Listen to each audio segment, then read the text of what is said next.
नमस्कार, आप देख रहे हैं सच्ची न्यूज लोकमत लाइव।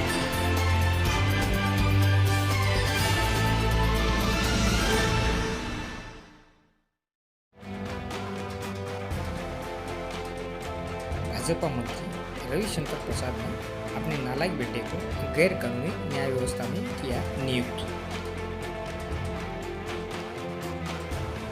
न्याय व्यवस्था की उड़ाई धज्जियां।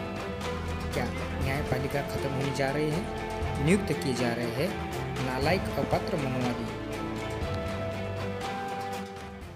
आज हम सुप्रीम कोर्ट, हाई कोर्ट और कॉलेजियम सिस्टम पर चर्चा करेंगे। अभी आपने देखा होगा कि भारत में हमारी एक स्वतंत्र न्यायपालिका है और जो न्यायपालिका है वो बाबा साहब डॉक्टर अंबेडकर ने जो उस वक्त के जो संविधान का सबसे जो बेस्ट प्रारूप था, अमेरिकन संविधान था, उसको लिया था। स्वतंत्र न्यायपालिका का प्रावधान है और आर्टिकल जो 50 है वो कहता है हमारा संविधान का कि न्यायपालिका और कार्यपालिका का पृथक्करण होगा। सुप्रीम कोर्ट का जो हमारे यहाँ गठन है संविधान के अकॉर्डिंग, वो अनुच्छेद 124 से लेकर के 147 तक बीच में उसका वर्णन किया गया है। तो जो भारत में जो सुप्रीम कोर्ट का जो उल्लेख है वो आर्टिकल 124 से यानी 124 से लेकर के 147 तक किया गया है और हमारी जो न्यायपालिका है उसे स्वतंत्र कहा गया है, स्वतंत्र न्यायपालिका का उल्लेख है। तो अभी बीच में हम लोगों ने जो देखा कि जो निर्णय है वो SC और ST के विरोध में आ रहे हैं और जो जजों के जो फैसले हैं वो सामाजिक न्याय की पूर्ण व्याख्या नहीं करते, या तो साक्ष्यों के अभाव में निर्णय दिए जा रहे हैं, वास्तविक घटनाओं को संज्ञान में नहीं लिया जा रहा है, वास्तविक तथ्यों को इग्नोर करते हुए निर्णय दिए जा रहे हैं। मैं कुछ हाई कोर्ट के जजों के निर्णय को बता रहा हूँ, फिर उसकी हम समीक्षा करते हैं, है ना। जो इलाहाबाद हाई कोर्ट है उसने एक निर्णय दिया है। उसने ये कहा कि सार्वजनिक स्थल पर जब अपमान होगा तभी SC और ST एक्ट लगेगा। बात समझ लीजिएगा, यानी जिस न्यायपालिका को ये कहा गया था कि उसको न्याय करना है सभी मायनों को, सभी साक्ष्यों को, सभी परिस्थितियों को और हालात को और अपराधी की मानसिक दशा को देखते हुए, यानी भारतीय संविधान में इतना बड़ा प्रारूप दिया गया है कि सार्वजनिक स्थल पर अपमान तभी लागू SC ST एक्ट तभी लागू होगा जब सार्वजनिक स्थल पर अपमान किया गया है। बंद कमरे में अगर कोई घटना को अंजाम दिया जाता है, जासूजक या ऐसी अमानवीय घटना घटित की जाती है, उस पर SC ST एक्ट नहीं लगेगा। ये इलाहाबाद हाई कोर्ट का जो निर्णय था और ये दिया था न्यायमूर्ति RK गौतम ने। हुआ क्या कि सोनभद्र में KP ठाकुर, जिसके जो वकील थे सुनील कुमार त्रिपाठी, इन्होंने जिरह की और ये बताया कि जो घटना हुई है वो चैम्बर के अंदर हुई है ना, इसीलिए SC ST एक्ट नहीं लगना चाहिए। मैं कितना महत्वपूर्ण है, यानी सुप्रीम कोर्ट हाई कोर्ट के जज क्या कहते हैं कि अगर कमरे के अंदर कितनी भी बुरी घटना हो जाए, वो चाहे किसी SC ST के व्यक्ति के साथ कितना भी अमानवीय व्यवहार कर दिया जाए, वो नहीं होगा, यानी SC ST एक्ट के दायरे में नहीं होगा। ये इलाहाबाद हाई कोर्ट के जज हैं RK गौतम, इन्होंने दिया है। मैं बताऊंगा ये कॉलेजियम के अयोग्य जजों के निर्णय हैं, तो पहले मैं उन निर्णयों को आप तक पहुंचा दूं, फिर मैं कॉलेजियम सिस्टम पर चर्चा करूंगा कि किस तरह से अयोग्य जज हमारे चुने जा रहे हैं और वो पूरी मानसिक रूप से वो जातिवाद से ग्रसित हैं। जैसा कि अंग्रेजों ने कहा, इनके अंदर जुडिशियल कैरेक्टर नहीं है। ये सारी जो चीज़ें हैं वो इनके निर्णयों में दिखाई दे देती हैं। दूसरा, एक सरकारी वकील थे एडवोकेट वाठिया, सुप्रीम कोर्ट में रहे और उन्होंने एक क्वेश्चन उठाया। उन्होंने कहा कि सुप्रीम कोर्ट में जो स्टैंडिंग काउंसिल है उसमें जो व्यक्ति को चुना गया है वो आदित्य शंकर है और आदित्य शंकर जो है वो रविशंकर प्रसाद जो कि मंत्री हैं, कैबिनेट मंत्री हैं, और उनका लड़का है और उसको बहुत महत्वपूर्ण जिम्मेदारी दे दी NGT की। चलिए, महत्वपूर्ण जिम्मेदारी जो चुने हुए व्यक्ति को दी जाती है, लेकिन गंभीर प्रश्न आप यहाँ समझिए। गंभीर प्रश्न है कि जो सरकारी वकील हैं एडवोकेट वाठिया, उन्होंने ये कहा कि इनकी योग्यता ही नहीं है, यानी जो स्टैंडिंग काउंसिल बनाए जाने की ये जो योग्यता होती है वो आदित्य शंकर के पास है ही नहीं।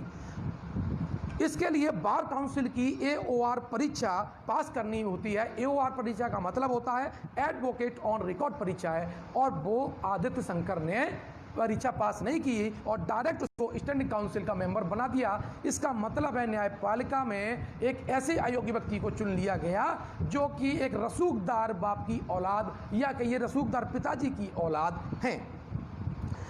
इसमें उन्होंने ये किया कि आदित्य की योग्यता नहीं है, उसको इस पद पर कैसे नियुक्त किया जा सकता है। इस पर जो मध्य प्रदेश के जो राज्य का जो विधि आयोग था उसने भी क्वेश्चन पुटअप किया, ये ऐसा संभव नहीं है, ये आपत्तिजनक है। यानी जो राज्य का जो विधि आयोग था उन्होंने इनकी नियुक्ति को ऐतराज जताया उसके ऊपर है। तो ये जो मैं आपको बता रहा हूँ न्यायपालिका के अंदर किस तरह से जो प्रभावशाली एक जाति वर्ग के लोगों ने इकट्ठा होकर के इस न्यायपालिका पर कब्जा कर लिया है, उसका विधिवत हम चर्चा करें। दूसरा, पंजाब और हरियाणा हाई कोर्ट ने क्या आपका निर्णय दिया। उन्होंने ये किया कि अगर फोन पर कोई भी आपको जात सूचक गालियां देता है, यानी आपके साथ जातिगत अभद्रता करता है, तब भी आप पर SC/ST एक्ट नहीं लगेगा।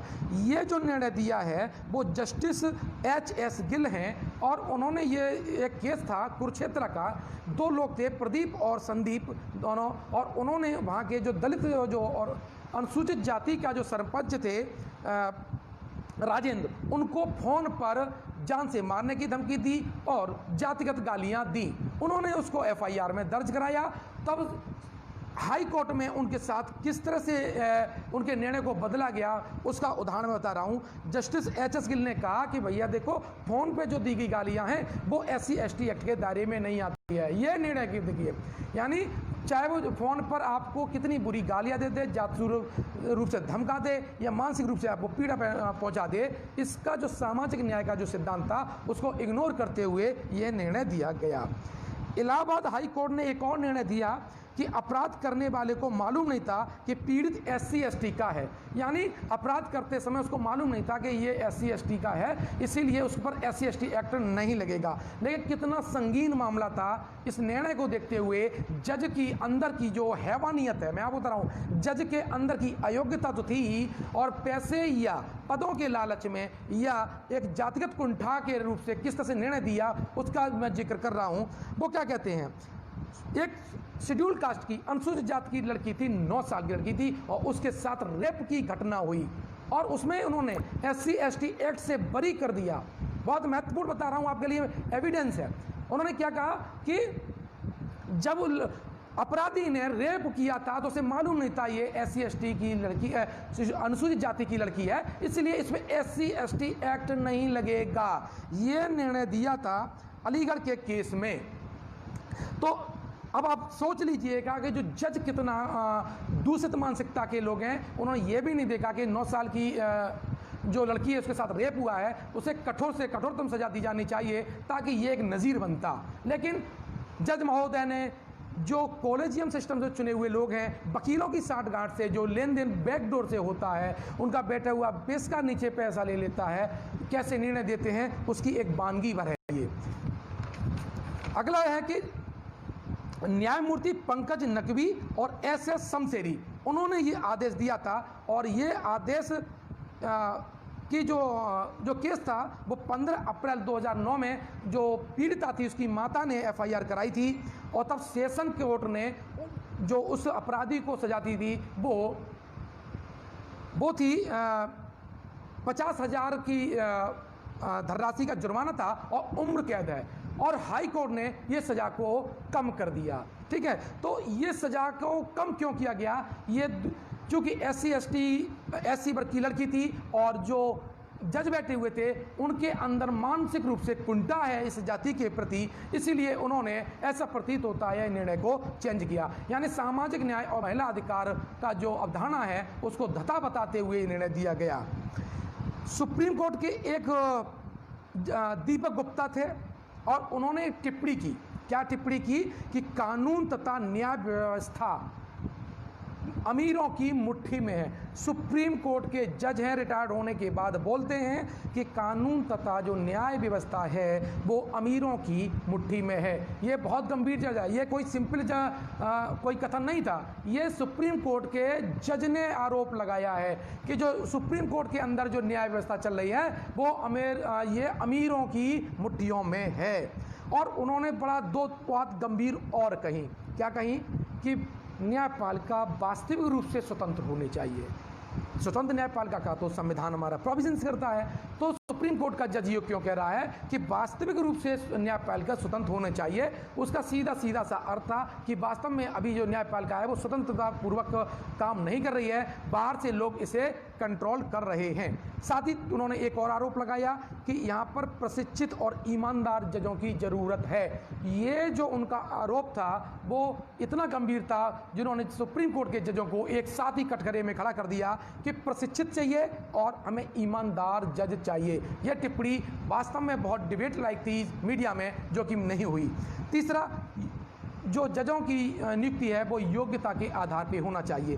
तो जो दीपक गुप्ता हैं वो क्यों कह रहे हैं, सुप्रीम कोर्ट का ही जज रिटायरमेंट के बाद क्यों क्वेश्चन हो रहा है, क्योंकि वो जज रहते हुए बात साहस नहीं कर सका, लेकिन उन्होंने बाद में ये कहा, लेकिन ये तीनों जो न्यायपालिका की जो ढांचा है उसको पूरी तरह से व्यवस्था वहाँ की ध्वस्त हो चुकी है, इसका आईना भर दिखा रहा है। दूसरा, अभी हाल ही की घटना है, कोरोना संकट को देखते हुए अहमदाबाद सिविल अस्पताल के ऊपर एक जज थे इलेश बोरा, इन्होंने एक टिप्पणी कर दी थी और ये सरकार को कटघरे में खड़ा किया और डांटा, और बड़े शर्मनाक अंदाजे में, क्योंकि आपने इन जो स्वास्थ्य व्यवस्था है उसकी सही व्यवस्था नहीं की है, इसको उन्होंने कड़ी आलोचना की थी। अब उन जज को जो नई बेंच बनी उसमें शामिल नहीं किया गया है।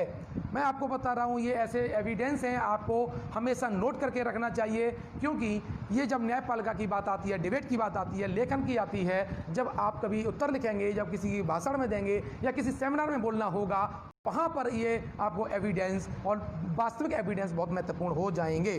तो जस्टिस इलेश बोरा को हटा दिया गया और इनकी बेंच में कौन कौन शामिल थे, जेबी पार्डीवाला और विक्रम नाथ, जो नई बेंच में शामिल किए गए हैं वो जेबी पार्डीवाला और विक्रम नाथ थे। ये जेबी जो पार्डीवाला, ये कौन न्यायाधीश है मालूम है आपको, ये वही न्यायाधीश हैं गुजरात हाई कोर्ट के जिन्होंने सार्वजनिक रूप से टिप्पणी की थी एक निर्णय देते हुए कि आरक्षण से देश का विकास प्रभावित हुआ है, यानी देश के विकास में आरक्षण एक कलंक है। ये जो बात कही थी, ये जो टिप्पणी, जो फंडामेंटल राइट है हमारा आरक्षण, जो संविधान का मूल अधिकार है। देखते रहिए सच्ची न्यूज़.com।